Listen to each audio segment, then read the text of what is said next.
Every time this prisoner took his medicine, he wouldn't swallow it. Instead, he would sneak off to a corner and spit it out. He was actually hatching a dangerous plan to escape. He took a bottle of medicine from a box he'd hidden in advance. He tied it tightly with a thread. He then tied the other end of the thread to his teeth. Then, slowly, he put the bottle into his mouth. Gradually, he squeezed his fist until the entire bottle came out. He then opened a lighter, removed the flint, and hid it between his nails. When he was sure he could light a fire, he hid the flint again. A short while later, the man was taken away in a helicopter. But this wasn't his release. He was being taken to donate bone marrow to a sick child.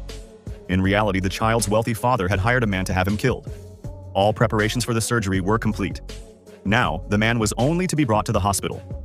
As soon as the helicopter landed, police vehicles began clearing the way, and the prison van drove straight to the hospital gate. The warden's face was filled with worry, for Jack was like death walking with money. But then the dog smelled something strange about the man. But the man immediately scared them away. When the man saw secret documents being handed over to the hospital staff, he realized that he was now the rich man's property. The man looked at the rich man. If it weren't for the man, he would never have had the chance to escape. The doctors had been told that this prisoner was a very dangerous prisoner, so they laid him on the bed, handcuffed. When the man praised the doctor trusted him and decided to release him. At that very moment, the man crushed the bottle of medicine he had swallowed in his stomach with his teeth, knowing that the doctor was about to give him an anesthetic, so he had prepared. The nurse quickly administered the injection, and the man closed his eyes.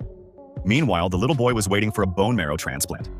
The nurse thought the man had passed out, but in reality, he was fully conscious and just preparing for his next move.